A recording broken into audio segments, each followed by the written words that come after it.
하나님의 말씀은 마태복음 5장 27절부터 30절입니다. 마태복음 5장 27절부터 30절 한 목소리로 읽으시겠습니다.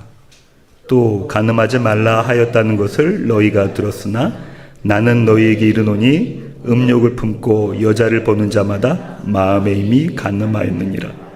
만일 내 오른눈이 너로 실족하게 하거든 빼어내 버리라.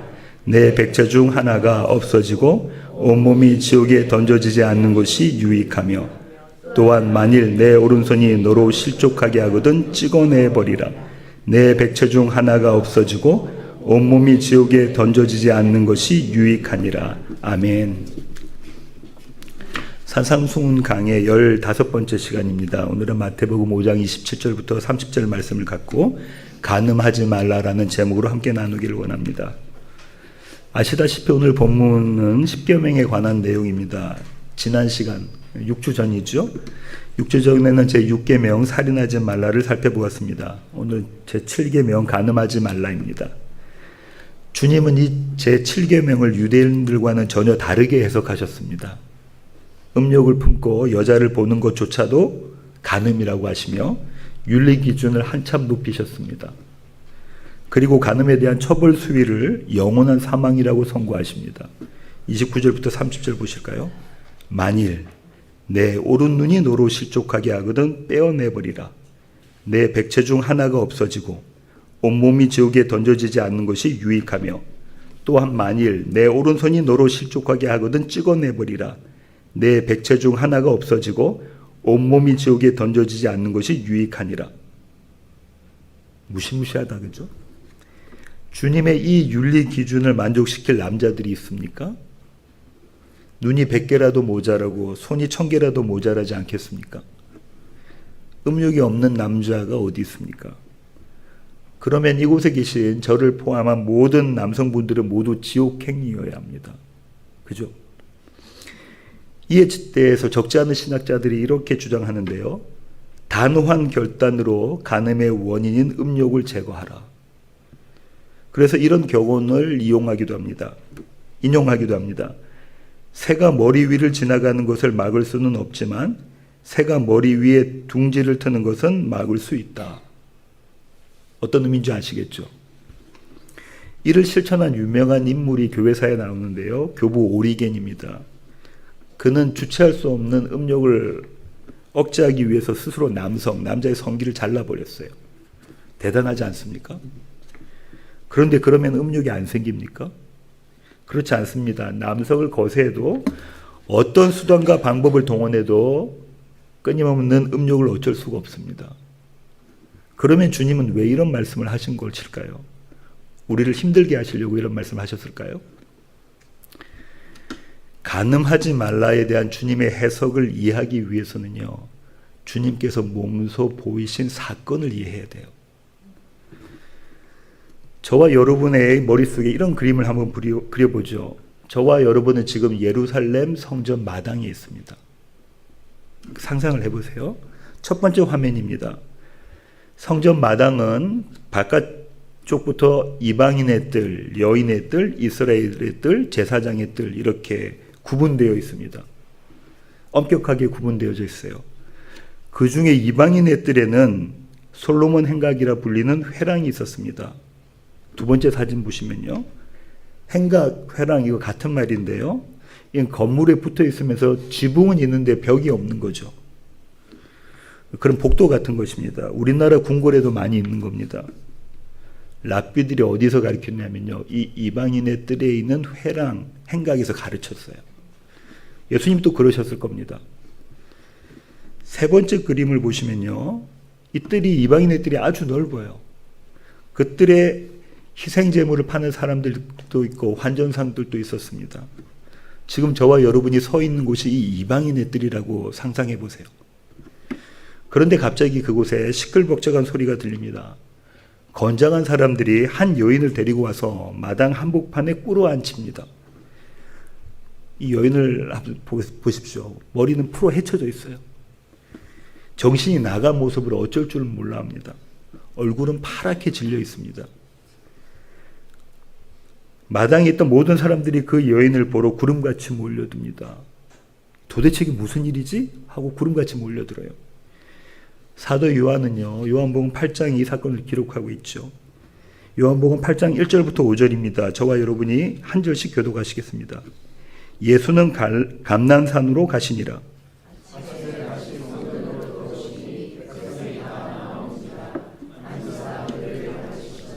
서기관들과 바리새인들이 음행 중에 잡힌 여자를 끌고 와서 가운데 세우고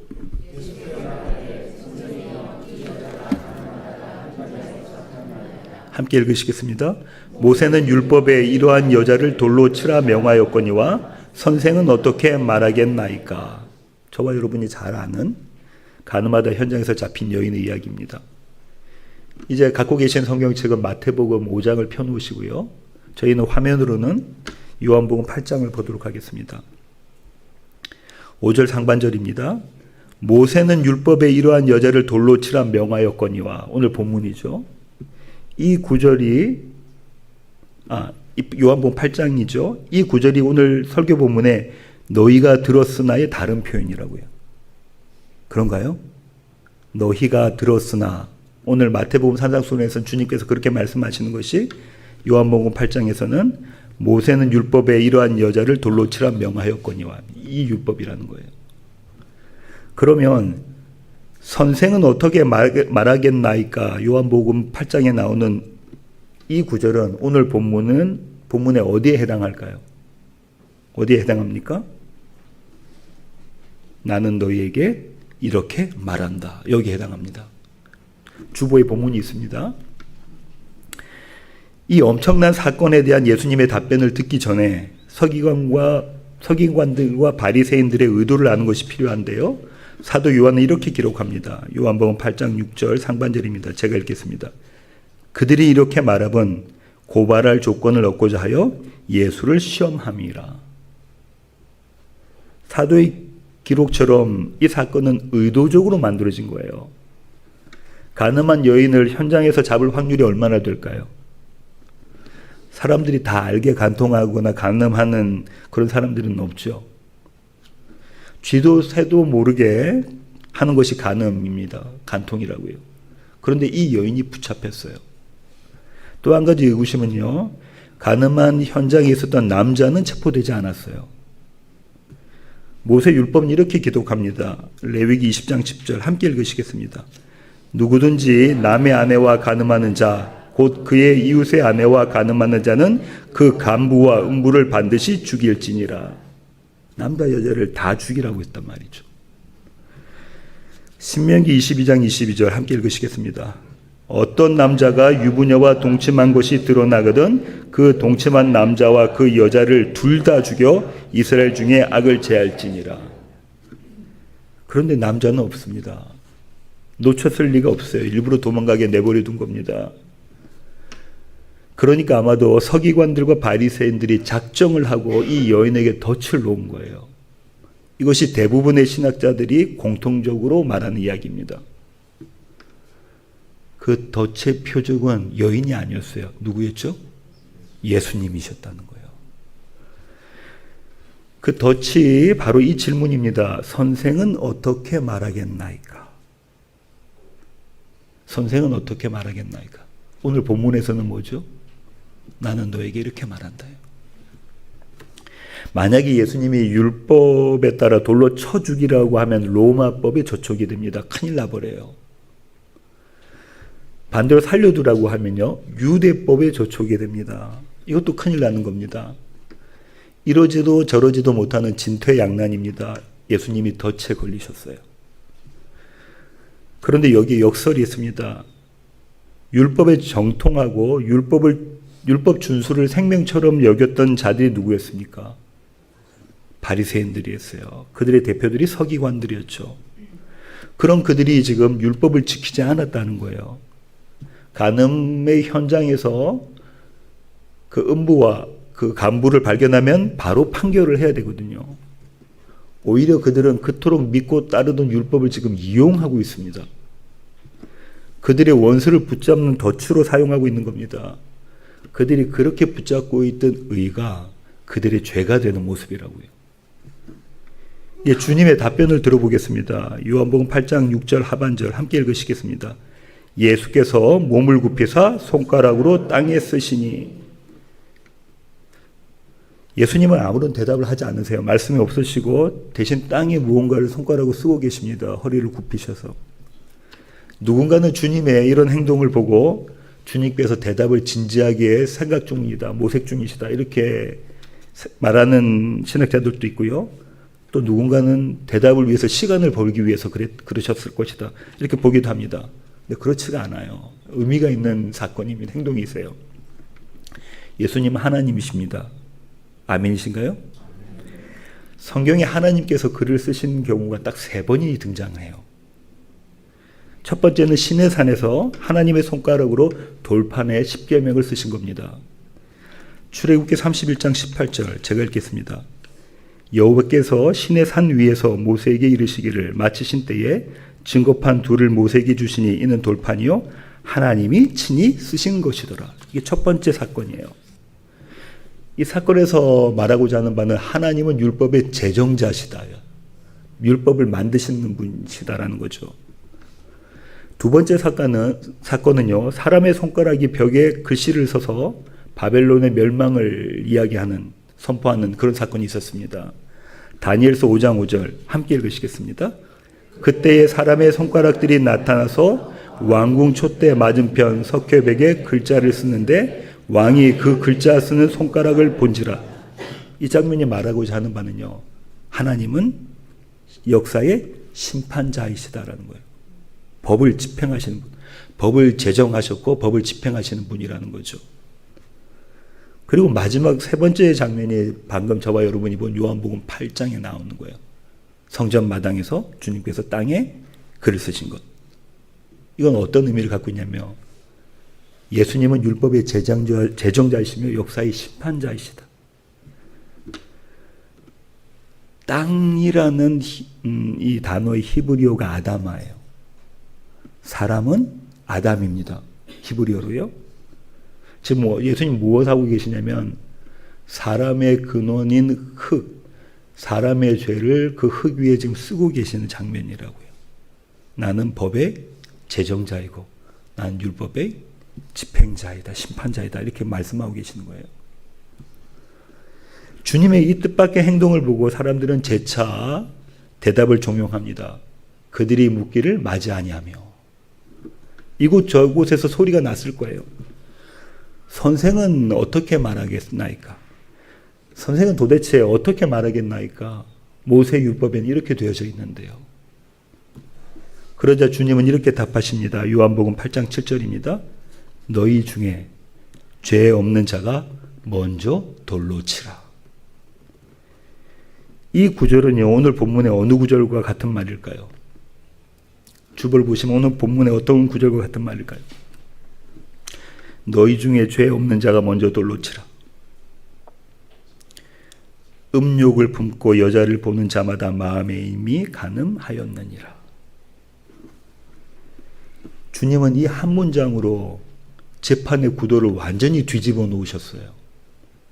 지금 이게 예수님을 잡기 위한 덫이라고 말씀드렸잖아요. 서기관들과 바리새인들 그리고 이 상황을 구경하면서 여인을 심판하기 위해 돌 하나씩 들었을 이스라엘의 남자들, 그들은 원고의 자리에 있었다고요. 그죠? 재판장에 원고의 자리에 있었단 말이죠. 그런데 그들이 지금 어느 자리로 바뀌어진 거예요? 피고의 자리로 바뀌어진 겁니다. 그런가요? 너희 중에 죄 없는 자가 먼저 돌로 치라. 음욕을 품고 여자를 보는 자마다 마음에 이미 간음하였느니라. 이 한마디에 원고석에 있던 자들이 피고석으로 지금 바뀌어진 겁니다. 주님은 그들에게 이렇게 이야기하는 겁니다. 너희 모두는 이미 간음했잖아. 누가 아니라고 할 수 있니? 그런데 너희가 돌을 어떻게 들 수가 있겠니? 그리고선 앞서와 마찬가지로 다시 몸을 굽혀서 손가락으로 땅에 글을 쓰십니다. 신학자들은 예수님께서 그들의 죄를 낱낱이 땅에 쓰셨다고 이렇게 말하기도 합니다. 예, 그럴 수도 있죠. 그러나 더 중요한 것은요, 이 구절이 오늘 본문 29절과 30절과 병행된다는 거예요. 29절부터 30절 다시 읽어보겠습니다. 한 절씩 교독하시겠습니다. 만일 내 오른 눈이 너로 실족하게 하거든 빼어내버리라. 내 백체 중 하나가 없어지고 온몸이 지옥에 던져지지 않는 것이 유익하며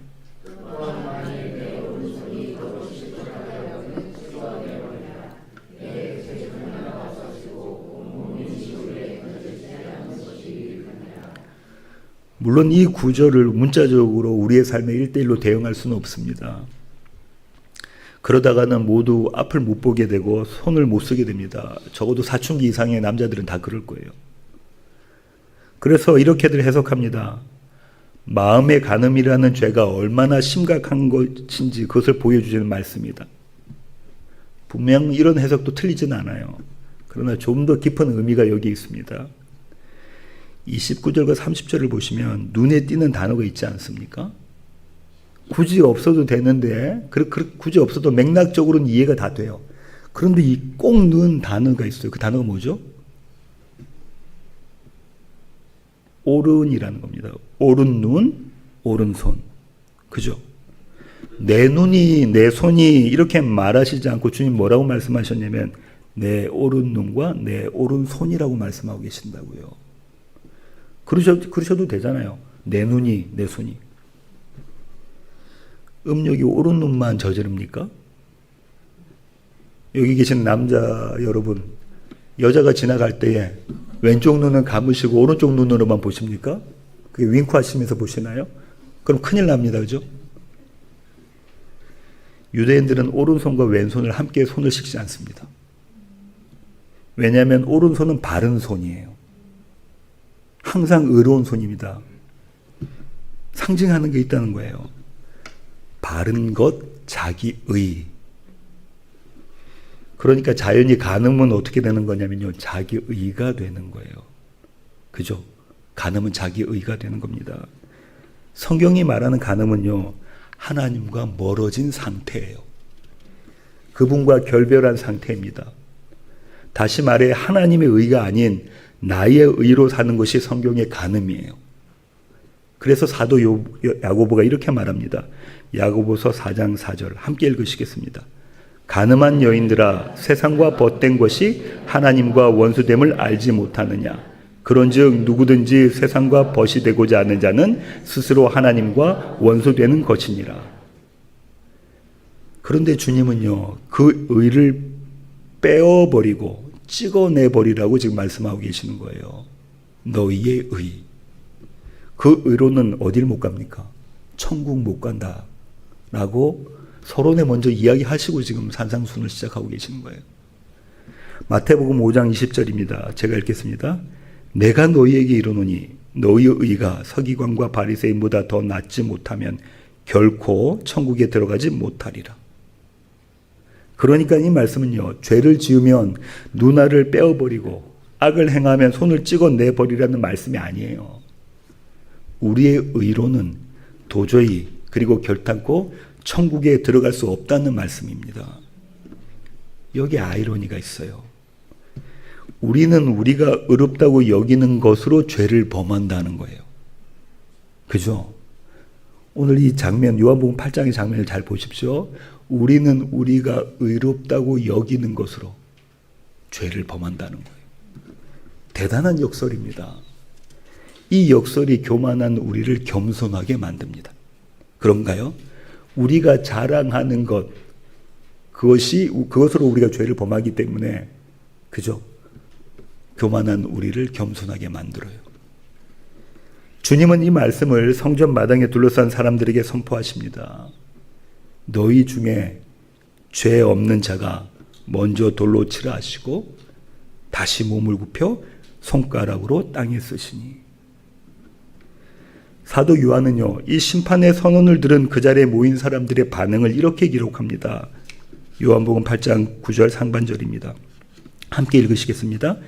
그들이 이 말씀을 듣고 양심의 가책을 느껴 어른으로 시작하여 젊은이까지 하나씩 나가고. 이 장면도 한번 상상해 보시죠.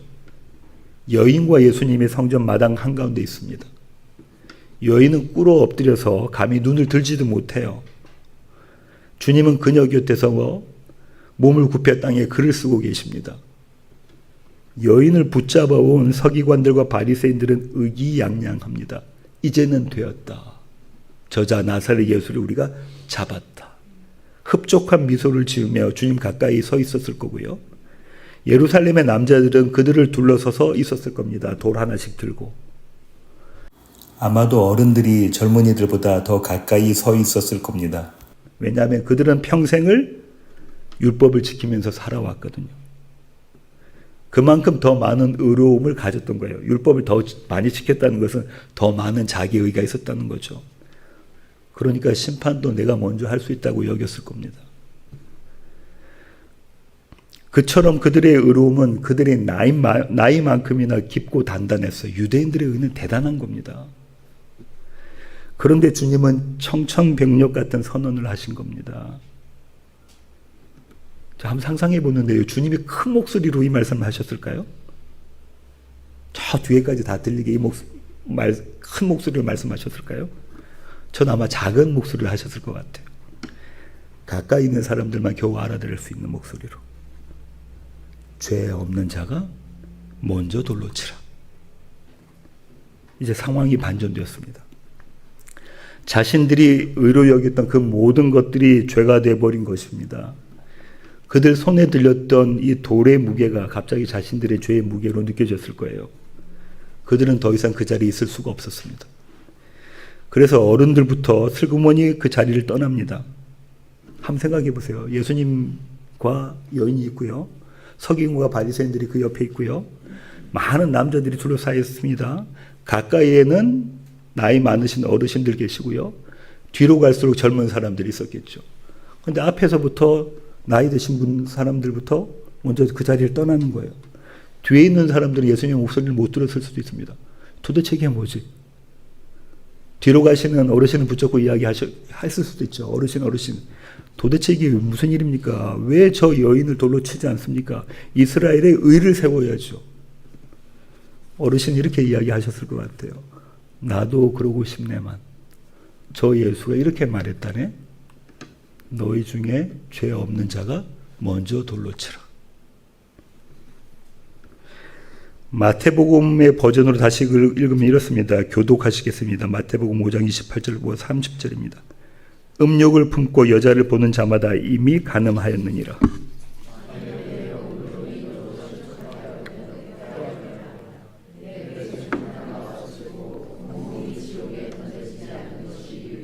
함께 읽으시겠습니다. 또한 만일 내 오른손이 너로 실족하게 하거든 찍어내버리라. 내 백체 중 하나가 없어지고 온몸이 지옥에 던져지지 않는 것이 유익하니라. 이 말씀이 이 뜻이에요. 그들에게 주님의 이 말씀은 충격적이었습니다. 누구나 자유로울 수 없는 심판이었습니다. 그렇게 하나씩 자리를 비우고 오직 예수님과 가늠한 여인만 성전 마당에 남게 됩니다. 이제 여인과 예수님과의 1대1 씨름이 남겨져 있어요. 요한복음 8장 10절부터 11절 제가 읽겠습니다. 예수께서 일어나사 여자 외에 아무것도 없는 것을 보시고 이르시되 여자여 너를 고발하던 그들이 어디 있느냐? 너를 정죄한 자가 없느냐? 대답하되 주여 없나이다. 예수께서 이르시되 나도 너를 정죄하지 아니하노니 가서 다시는 죄를 범하지 말라 하시니라. 이렇게 이 여인은 구원받습니다. 이 마지막 두 구절은요, 다음 주일에 같이 나눌 거예요. 설교의 결론을 맺겠습니다. 이 여인의 상태를 한번 생각해 보시죠. 간음하다 현장에서 붙잡혀 온 이 여인. 뭐 하다가요? 간음하다. 밭에서 일하다가 아니라 간음하다가, 다른 남자와 함께 자다가 현장에서 붙잡혀온 이 여인이에요. 이 여인이 지금 누구 앞에 서 있냐면 율법의 의로는 한 점 부끄러움이 없다는 서기관들과 바리새인들 앞에 둘러싸여져 있어요. 많은 율법을 지킨 남자들이, 돌을 들고 있는 남자들 앞에 둘러싸여져 있어요. 만약 이 여인이 예수님과 함께가 아니었다면 어떻게 되었을까요? 만약 이 여인이 그 자리에서 예수님을 뒤로 한 채 그 자리를 박차고 나갔다면 이 여인을 기다리는 일은 무엇입니까? 사형입니다. 돌에 맞아 죽는 죽음이라고요. 그렇게 죽으면 이 여인이 불쌍합니까? 밭에서 일하다 온 게 아니라니까요. 가늠하다 붙잡혀 왔단 말입니다. 이 여인이 죄 없이 죽는 겁니까? 아니요. 죄로 죽는 거예요. 그 여인의 죄로. 가늠하다 현장에서 붙잡히면 죽는 것이다라고 율법에 되어 있었기 때문에 그게 사회법이라고요. 그러니까 이 여인은 자기 죄로 죽는 거예요. 그죠? 누구와 함께 없었다면? 예수님과 함께 없었다면 죽는 것이 당연한 겁니다. 마땅한 거라고요. 바로 저와 여러분이 이 여인이라고요. 가늠하다 현장에서 붙잡혀 온 여인입니다. 우리가 하나님이 아니라 세상을 벗하고 살았으며 하나님의 의가 아니라 나의 의로 살았던 자라고요. 그렇게 우리의 죄로 죽어 마땅한 자들이 저와 여러분입니다. 하나님을 모르는 것, 하나님의 뜻이 아닌 우리의 뜻대로 사는 것이 죄니까요. 그게 간음이라고요. 우리는 하루라도 간음하지 않은 날이 없어요. 자신 있게 목사님 저는 오늘 하루는 간음하지 않았어요 하실 분 계십니까? 하루라도 성전 마당에 붙잡혀 오지 않은 날이 없어요. 근데 한번 잘 생각해 보십시오. 그렇게 붙잡혀 와서 주님 앞에 무릎 꿇혀진 것이 그것이 은혜입니다. 간음한지도 모르며 살아가는 우리를 붙잡아 오셔서 너는 간음한 여인이야. 이렇게 우리를 깨닫게 하시고 오직 예수가 없으면 그분 곁에 있지 않으면 우리는 죽어 마땅합니다. 우리는 죽은 자네요를 깨닫게 하시는 것이 그것이 은혜입니다.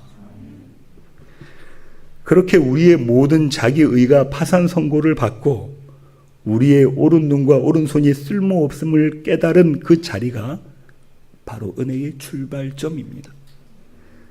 그러니 우리의 하루하루가 모두 감사이고 찬송일 수밖에 없습니다. 이 사실을 알면 하루하루가 감사이고 하루하루가 찬송입니다. 왜냐하면 우리의 죄악까지도 당신의 선으로 갚아주시는 거예요. 그 주님이 저와 여러분과 함께 하시니 은혜이고 감사이고 찬송할 수밖에 없습니다. 이 은혜를 누리는 자들은 주님께 이렇게 찬송합니다. 제가 이 가사를 한번 읽어볼게요. 내 주 같은 분 없네. 그 어느 누구도 내 생명 다하도록 주 얼굴만 구하리. 내 주 같은 분 없네. 그 어느 누구도 내 주 같은 분 없네. 이 땅 위에. 오 하나님, 주 나의 모든 것. 내 주 같은 분 없네. 이 땅 위에.